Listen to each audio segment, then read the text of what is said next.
Okay, happy Friday, everybody. Thank you again for joining our webinar today. I think you'll find it very interesting and thought-provoking at the very least.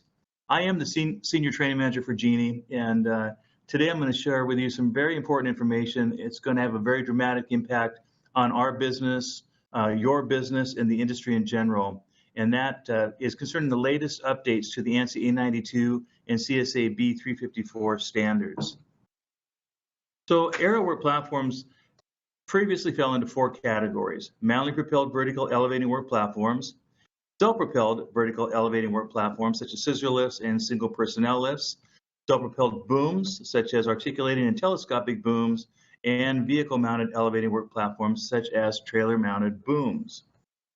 So the American National Standards Institute, or ANSI, and the Canadian Standards Association, or CSA, have developed very strict requirements for aerial work platform operator training.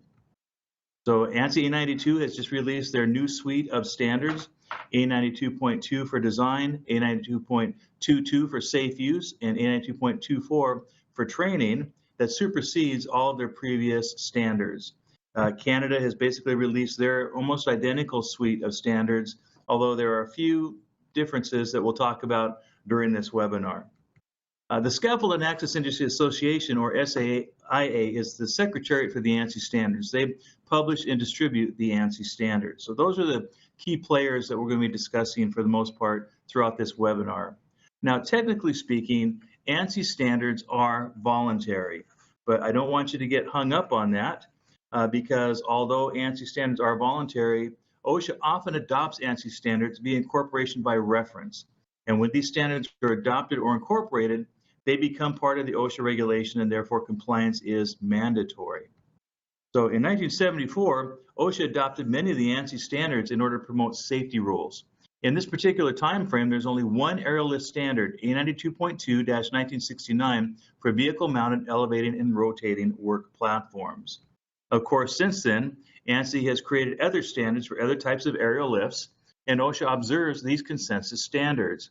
OSHA also is recognized using these updated consensus standards through interpretive letters regarding compliance.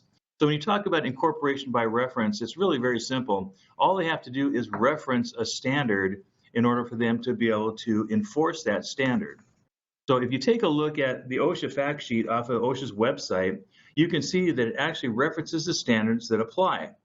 And in addition to the A92.2, which was originally incorporated, they also list A92.3, A92.5, and A92.6 for manually propelled, scissor lifts, and booms.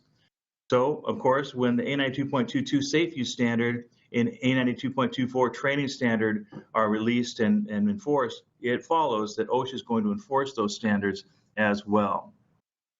So it's important to realize that not following the ANSI standards could be considered a violation of OSHA's general duty clause, which requires employers to keep the workplace free from recognized hazards. Federal OSHA has contacted us and asked us to provide this training for OSHA inspectors throughout North America so that they are aware of the new standards and the new requirements and know what to look for when they're going out onto the job sites. So it's pretty important to be aware of this, especially since in 2016, then President Obama signed a bill that allowed OSHA to increase their fines for the first time in over a decade. Prior to that bill, the maximum fine for a serious or other than serious violation was $7,000. The maximum fine for a willful or repeated violation was $70,000. After the bill was released, the fines increased by 78%. The bill also allows OSHA to increase their fines annually to keep up with inflation. So what do you think happened in 2017? It went up again 1.6%. In January of 2018, it went up another 2%. And in January of this year, it shot up another 2.5%. And also, please keep in mind that states that operate their own occupational safety and health plans are required to adopt maximum penalty levels that are at least as effective as federal OSHA's. OSHA is also hiring additional inspectors and is providing more in-depth training for them so they can be more effective at identifying violations.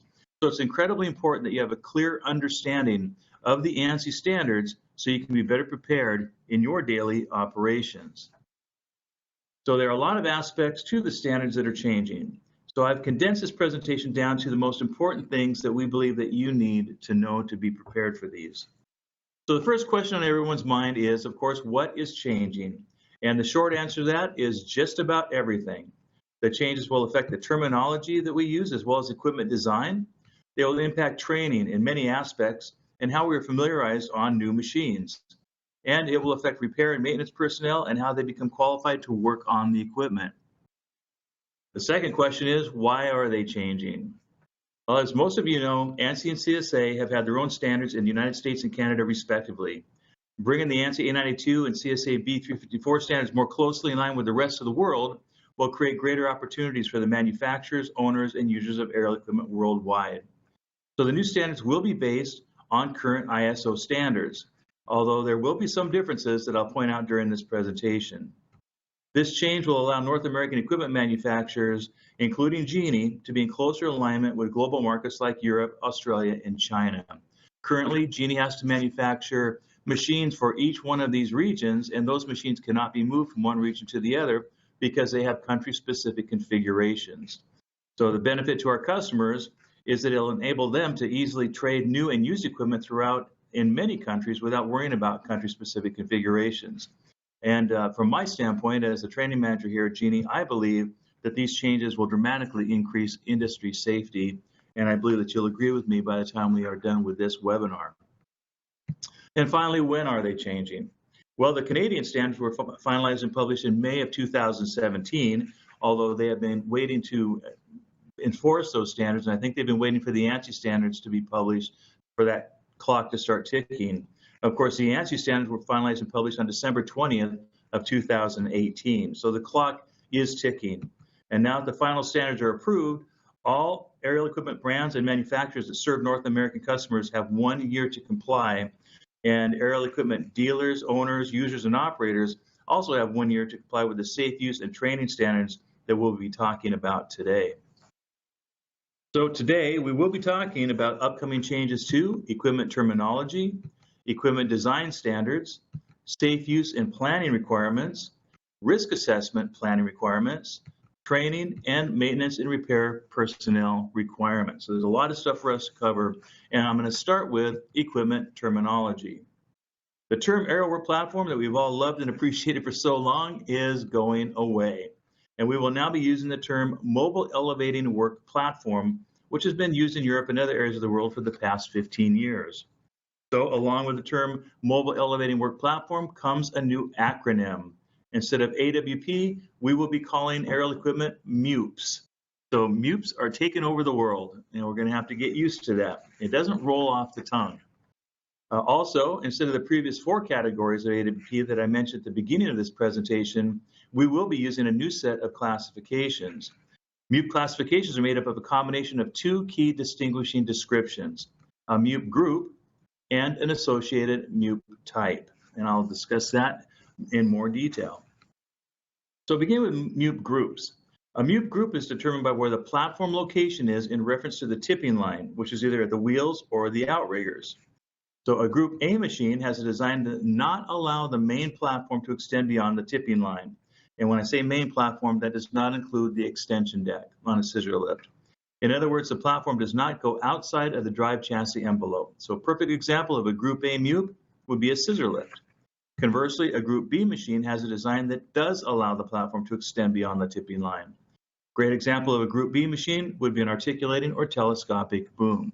So those are the 2 MEWP groups that we'll be dealing with going forward. In addition to a MEWP group, we have a MEWP type, and there are 3 types of MEWPs. A MEWP type is in reference to traveling. So type 1, traveling with a type 1 MEWP is allowed only with the machine in its stowed position, and I'll give an example of these in a minute. Traveling with a type 2 MEWP with a work platform in the elevated position is controlled from a point on the chassis. And traveling with a type 3 MEWP with the platform in the elevated position is controlled from a point on the work platform. Type 2 MEWPs are not as common as the others. In fact, Genie does not manufacture any machines within this category. For the purposes of this webinar, we will focus only on type 1 and type 3 machines only. The only machine I can actually think of at the moment that would fall under a type 2 classification would be an underbridge inspection machine that is controlled from the chassis itself. So now let's take a look at some examples of the various MEWPs.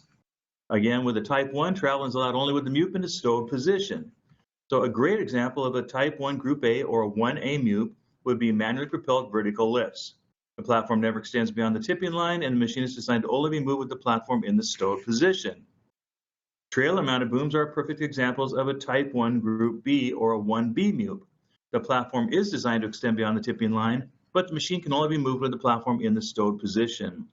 Now, this is a little strange, but keep in mind that in the United States, trailer-mounted booms still fall under the ANSI A92.2-2015 standards. So the new standards do not cover trailer-mounted booms. Now move on to Type 3, where traveling with the work platform in the elevated travel position is controlled from a point on the work platform. A great example of a Type 3 Group A or a 3A MEWP would be electric or rough terrain scissor lifts. The main platform never extends beyond the tipping line, but the machine travel is controlled from the platform controls. Articulated and telescopic booms are perfect examples of a 3B MEWP. The platform is designed to extend beyond the tipping line, and machine travel, again, is controlled from the platform controls. So those are the four categories that we'll be using going forward: 1A, 1B, 3A, and 3B. So it's actually fairly simple once you kind of get used to the new terminology. So now let's talk about some of the upcoming equipment design changes, and these are going to affect everybody in a pretty dramatic fashion. But please note that all existing machines will be grandfathered in and will not require retrofitting. Matter of fact, we probably couldn't retrofit most of those machines even if we wanted to. So the first one I'd like to discuss is platform load sense, also known as an overload system or a load sense system. With this system, most MEWPs will be required to continuously check the weight in the platform and disable certain functions if the load is above the platform load limit.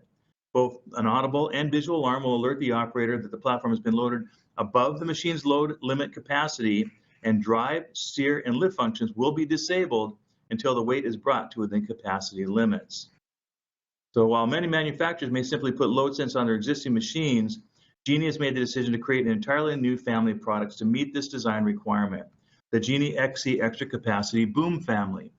In order for us to prepare for this design change, we took a 65-foot boom with a 500-pound platform capacity limit and put a load cell on it and put it out into rent.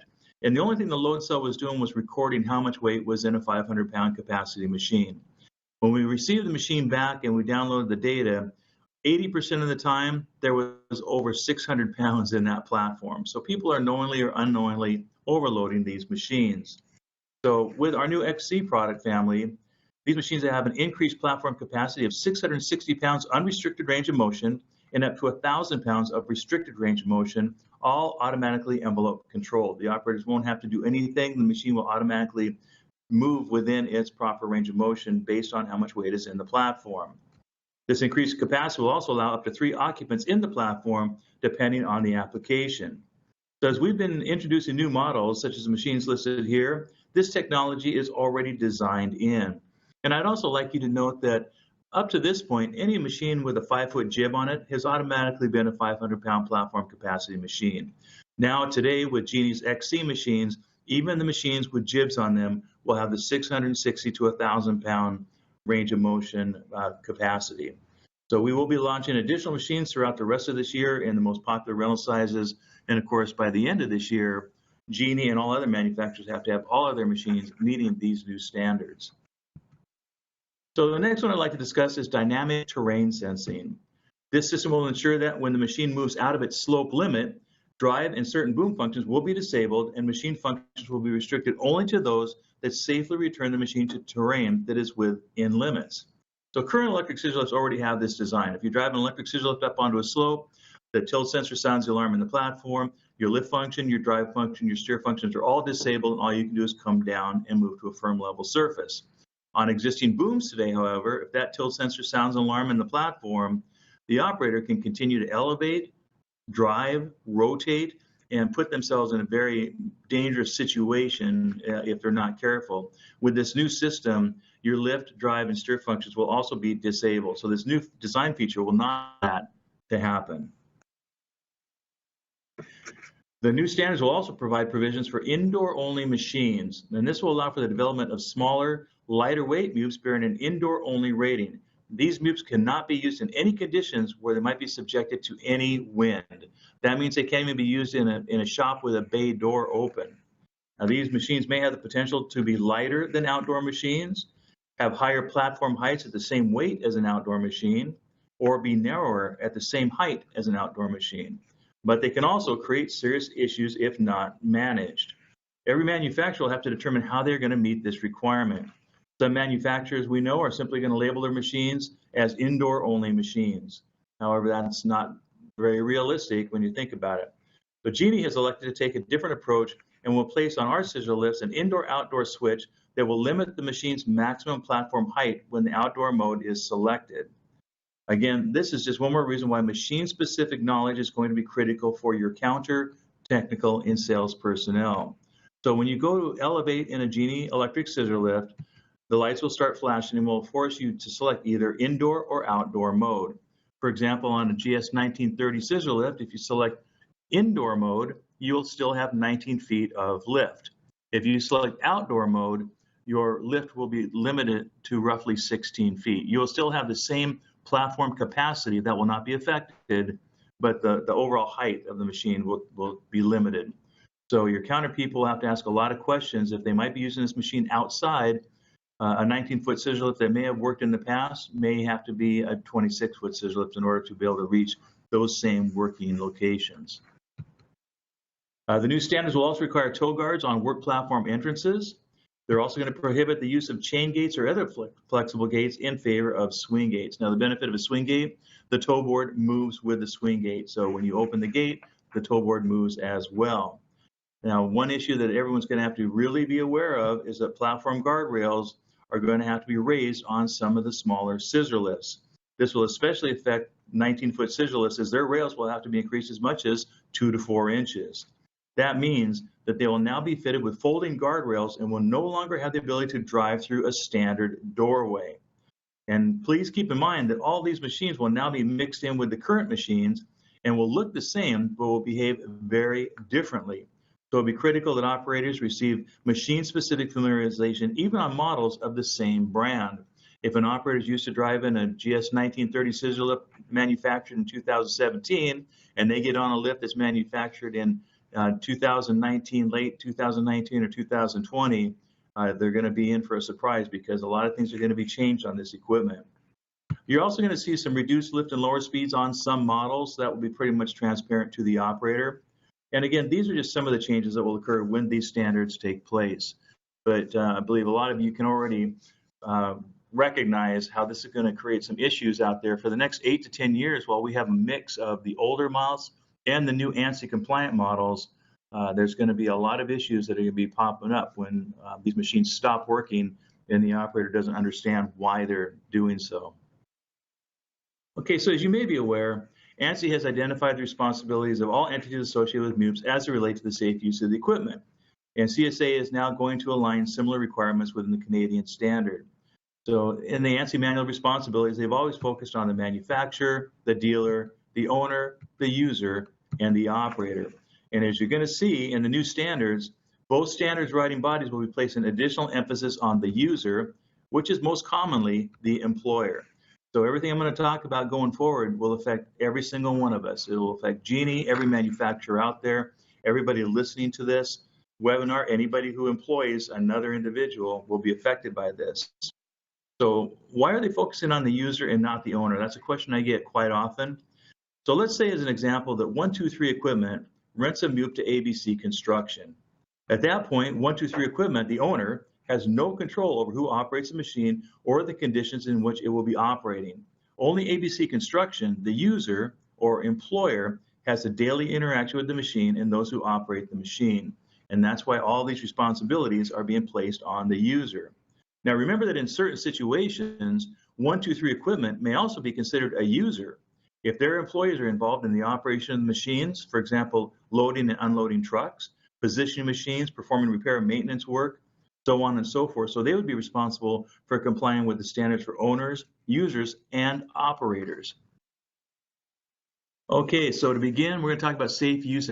The user must develop a safe use program specific to MEWPs that has to include but not be limited to performing a site risk assessment to identify the hazards, evaluate risk, develop control measures, and communicate with all affected persons. And I'll go into more detail on that in a moment. The selection, provision, and use of a suitable MEWP and associated equipment. And you're going to see that as an underlying theme through this entire new standard. Access, preparation, and maintenance of the site to include an assessment that the support surface is adequate to support the weight of the MEWP.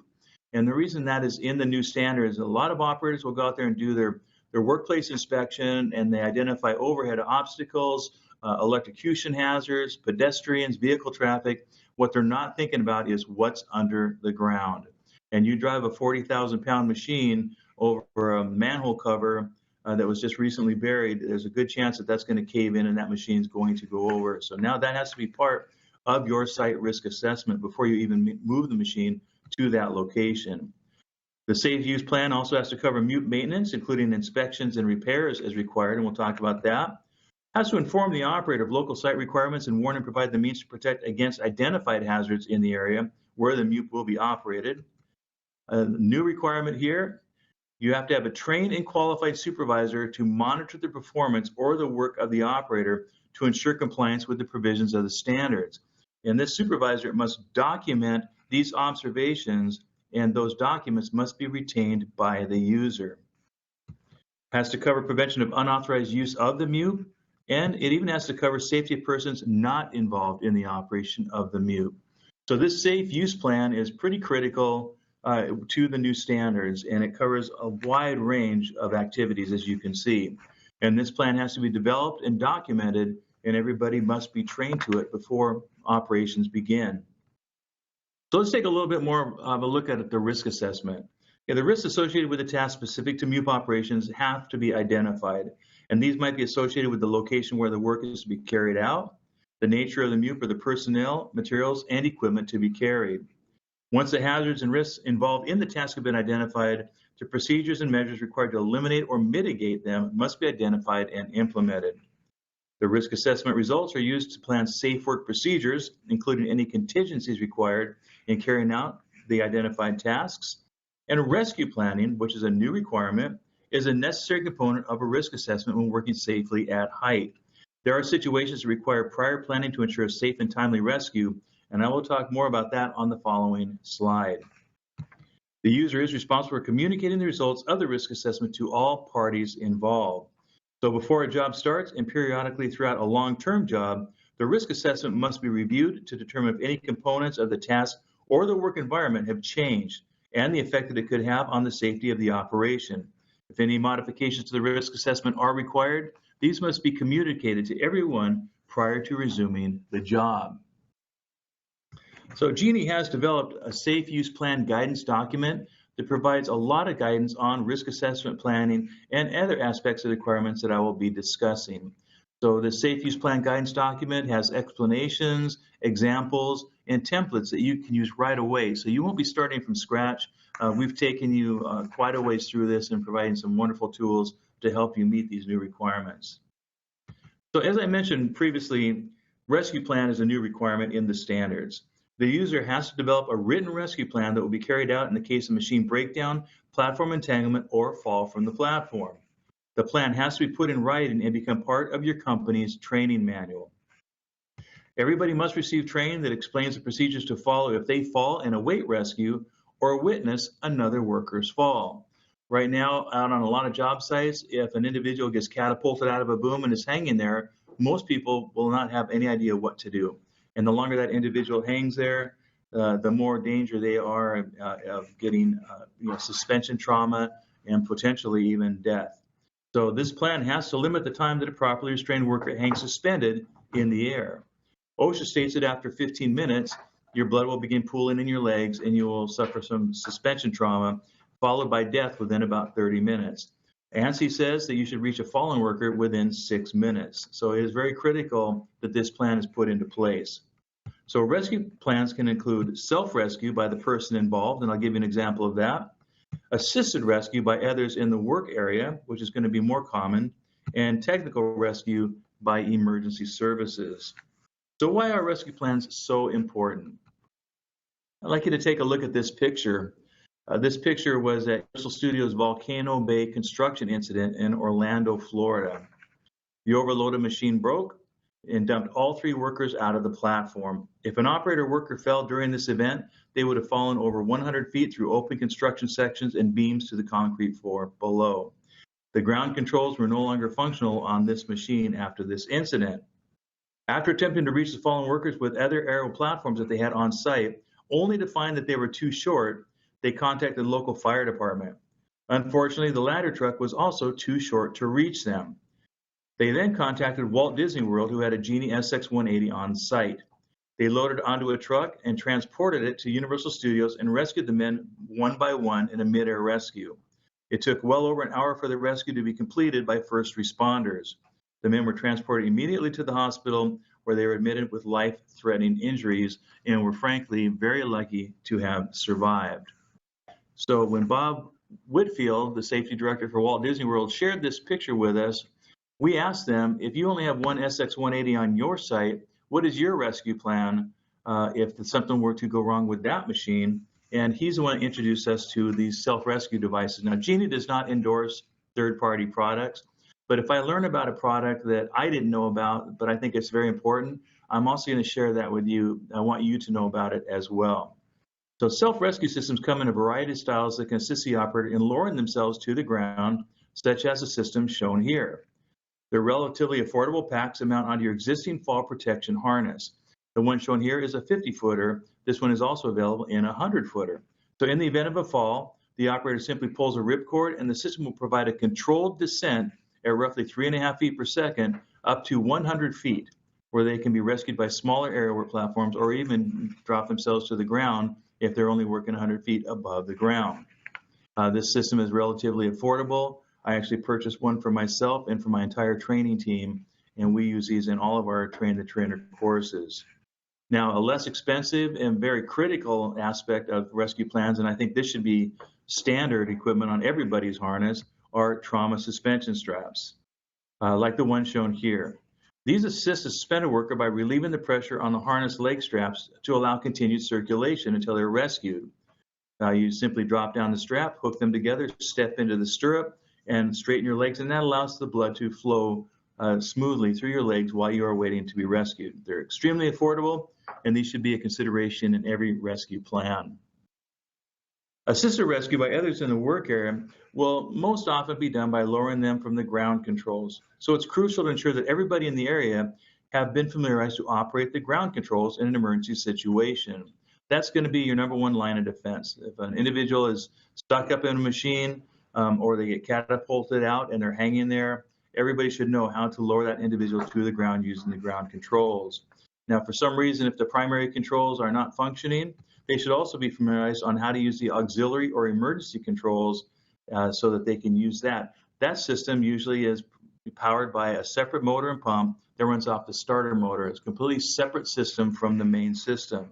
And of course, you should always try to have backup MEWPs available in case you do need to perform a platform-to-platform rescue, such as if the platform gets entangled in something, you want to remove those operators from that platform before you try to move that machine or get that machine released from whatever it is that's holding it.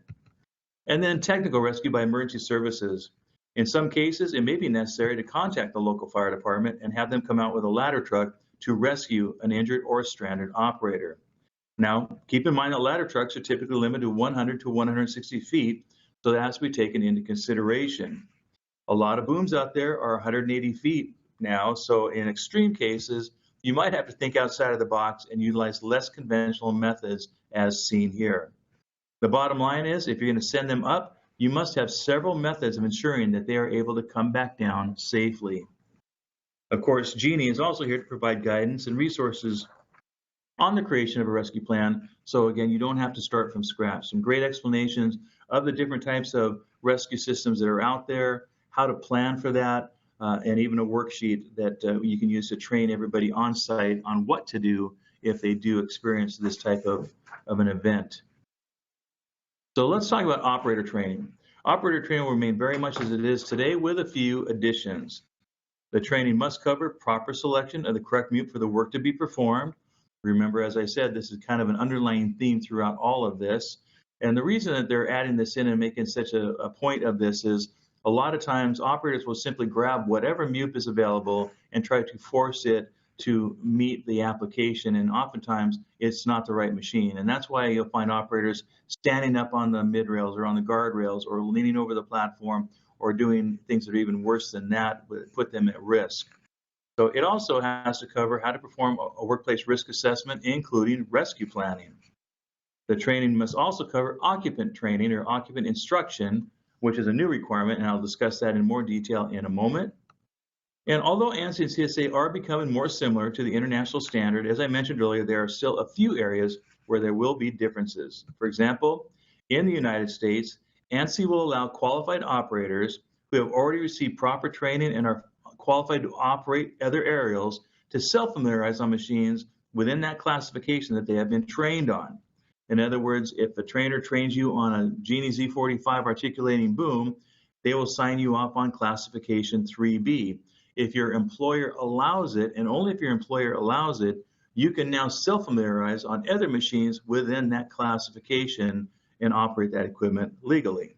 Now, in Canada, CSA still requires operators to be familiarized by another qualified person. They will not allow self-familiarization. ANSI will still not impose specific retraining periods for operators. It will be based upon the user's evaluation of the operator's capabilities. As if you were in an accident or near-miss incident, or you've been written up for operating a machine unsafely, or other things like that. Or they might have an internal policy that says we want our operators to be retrained every 2 or 3 years. If none of those take place, your training will not expire in the United States. Whereas in Canada, CSA is now going to require that training expires after 5 years. Now the kicker here is, and this is very important, all current operators will need to be retrained up to these new standards by the end of this year. So training is not grandfathered in. You will have to be trained up to the new standards in order to meet all of these new requirements. Now, big shock, Genie does have the solution. We've been working on this for a long time. All of our classroom-based MEWP operator training courses have been updated to these new standards, as have our Train the Trainer courses. And of course, the Genie Live Pro online MEWP operator training program has also been updated to meet the new A92.22 and A92.24 training standards. Okay, so when we talk about MEWP selection, it's a big part of this new standard, as you guys have seen, and proper selection of the correct MEWP has to be covered. So this is going to involve asking a series of questions regarding the application as outlined here. Who is going to use the equipment? What are the site characteristics that influence the use of the machine? When will the equipment be used? Where will it be used? And how will it be used? For example, you're going to have to ask a lot of questions before you select the correct machine. For example, how high do you have to go? Outreach or not? How many people will be in the platform? How much the materials, tools, and equipment weigh? Are you going to be inside or outside or both? And that's going to be a really critical question on electric scissor lifts now. Will you be on level terrain like a slab floor, or are you going to be on rough terrain such as mud, sand, or snow? Are you going to have narrow congested access issues? What's the weight capacity of the flooring material that you will be working on? Do you need to drive up a ramp? What kind of gradability do you need? Are there going to be unusual working conditions? Are you going to be working in the evening or strange hours where you might need light packages? What's the doorway access to get in and out of the facility? Do you have vehicles available for transporting, or will you be driving the MEWP from location to location? And what kind of power sources do you have on site? So these are a lot of questions that the user and the operator have to ask before they go out and select the correct MEWP for that application. And of course, again, in Genie's Safe Use Plan Guidance document, we go into detail on how to select the proper MEWP for the application, what each type is good for, what the applications are, and help those operators and supervisors and users identify the correct machine for that specific application.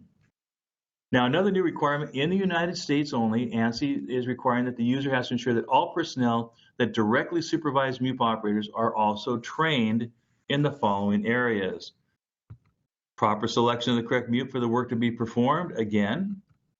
Potential hazards associated with the use of the MEWPs and the means to protect against identified hazards. The rules, regulations, and standards that apply to MEWPs, including the provisions for safe use and the work being performed, and the knowledge that the manufacturer's operator's manuals are an integral part of the equipment and need to be stored properly in the weather-resistant compartment on the MEWP. In other words, anyone who directly supervises a MEWP operator should also go through the general training that the operator is required to undergo. However, they will not be required to complete the hands-on training component. So of course, Genie has been hard at work developing a solution for this.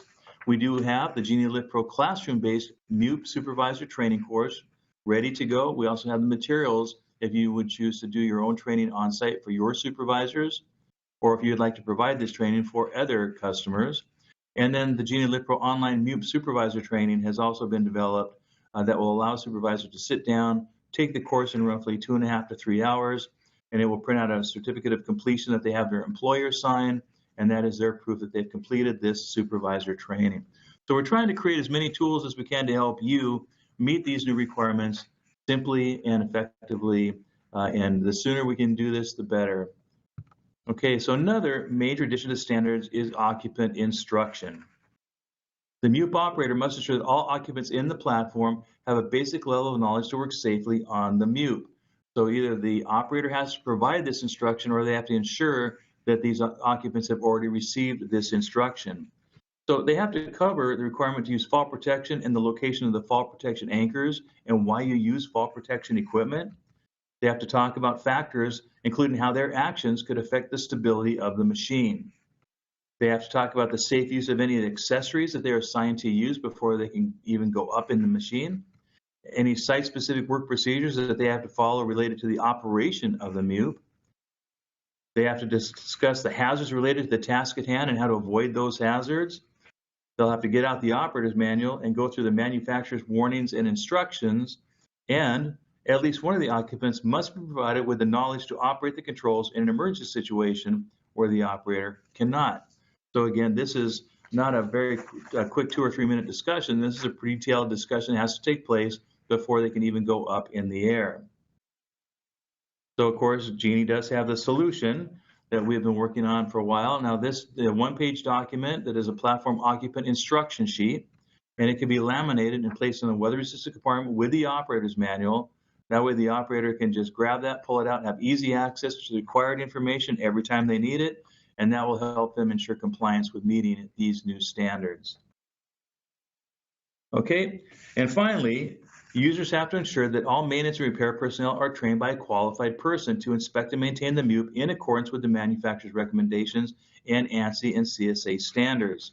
Now, where it will really affect our customers is that in the case where a MEWP is being rented, arrangements must be made by the owner to identify the entity that will be responsible for the inspections and maintenance activities described in this standard. And these include, but are not limited to, frequent inspections, when the MEWP is put into service, has been out of service for 3 months, or has been in service for 3 months or 150 hours, whichever comes first, and annual inspections, which are performed by a qualified service technician no later than 13 months after the previous annual inspection. And of course, ANSI's goal here is to ensure that when a machine is out on a long-term rent, the dealer is assuming that the user is doing the maintenance on it, and the user is assuming that the dealer is doing the maintenance on it, and nobody is doing the maintenance on it. We've also found many, many times in our Train the Trainer courses that frequent inspections are not being done oftentimes, and we also find machines with annual inspections that are 2 to 3 years out of date. And of course, if there's ever an issue with a MEWP, the first thing an ocean inspector is going to ask for are your inspection records, and if any of those are missing or out of date, there's going to be a hard discussion that's going to follow. Regarding the annual inspections, a new requirement is that the owner must maintain on the MEWP a means as provided by the manufacturer to identify the date the last annual inspection was performed and the interval at which annual inspections are required. So here you can see the decal that Genie places on all of our machines. It's a 10-year decal, allows the owner of the machine to document when the inspection was, who inspected it, and who the owner of the machine is. This also has to be very visible to an ocean inspector if they just walk up to the machine. They should not have to look for this or open any covers to find it. They should be able to walk up to it and see it. And after the beginning of next year, if a machine does not have this decal on it, that would be considered an OSHA violation. It's also very important that everybody understands that the new ANSI mounted responsibilities must be placed on every MEWP except for trailer mounted booms by December of this year. So instead of having a manual responsibilities for manually propelled, one for scissor lifts and vertical lifts, one for booms, and one for trailer mounted booms, they've elected to go to one manual responsibilities that will go on all push-around lifts, all scissor lifts, and all booms. So those will all have to be replaced by the end of the year. And keep in mind, if you do have trailer-mounted booms, please make sure that the ANSI A92.2 manual responsibilities on that machine 15. You should always have the latest version of the manual responsibilities on your machine at all times. Well, like I said at the beginning of this presentation, almost every aspect of aerial platforms will be affected by these new standards. And it's our hope that this presentation will assist you in preparing for these changes. And please remember that this is only an overview. We encourage you to purchase a copy of these standards and read them in their entirety before taking any action. And they're available to purchase at saiaonline.org/A92 and store.csagroup.org in Canada.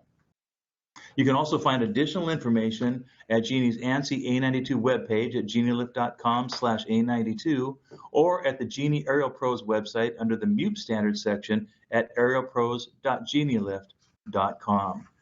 So again, I would just like to take this opportunity to remind you that, as always, Genie is here to help you in any way we possibly can. So please don't ever hesitate to contact us if you need clarification on anything I've discussed in this presentation, or if there's anything else that we can do to assist you. We're going to open it up for questions, but after this presentation is over, you can also contact me at any time at awp.training@terex.com or at scott.owen, and that is Owen, @terex.com. If you'd like to